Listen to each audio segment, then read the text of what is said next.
নেপালের পর এবার সরকার বিরোধী বিক্ষোভে উত্তাল ফ্রান্স। ইমানুয়েল ম্যাক্রো সরকারের নীতির বিরুদ্ধে প্রতিবাদ জানাতে প্যারিস সহ বিভিন্ন শহরের রাস্তায় নেমেছে তরুণ সহ বিভিন্ন বয়সের মানুষ।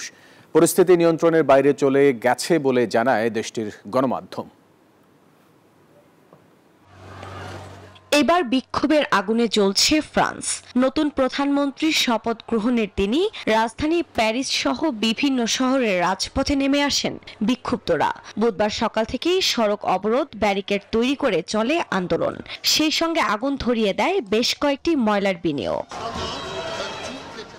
এ সময় পুলিশের টিয়ারশেল নিক্ষেপে বিক্ষোভকারী তরুণদের সঙ্গে পুলিশের ব্যাপক সংঘর্ষ হয়। প্রথম দিনই আটক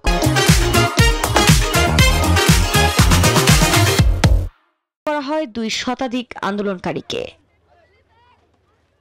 গণমাধ্যমের তথ্য বলছে, সরকারের বাজেট কাটছাঁট, শিক্ষা ও স্বাস্থ্য খাতে বরাদ্দ কমানো আর সামাজিক সুরক্ষার সংকোচনের বিরুদ্ধে ক্ষোভ বেড়েছে দেশটির তরুণদের মাঝে।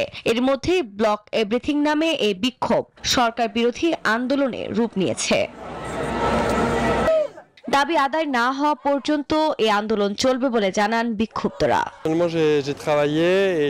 মানুষ প্রতিবাদ করতে চায়, পদক্ষেপ নিতে চায়, তাই হ্যাঁ, আমার মনে হয় এটা আরো কিছুদিন চলবে, কিন্তু সাধারণভাবে এর পরেও কোনো সুনির্দিষ্ট পদক্ষেপ নেওয়া হয় না এবং তাই মানুষ ক্লান্ত হয়ে পড়ে। ফ্রান্সে চলমান রাজনৈতিক অস্থিরতার মধ্যেই এই বিক্ষোভ নিয়ে আন্তর্জাতিক মহলে চলছে আলোচনা। মাত্র 2 দিন আগে পার্লামেন্টের অনাস্থা ভোটে ক্ষমতা হারান প্রধানমন্ত্রী ফ্রাঁসোয়া বাইরু। আফরিন মৌ, নিউজ 24।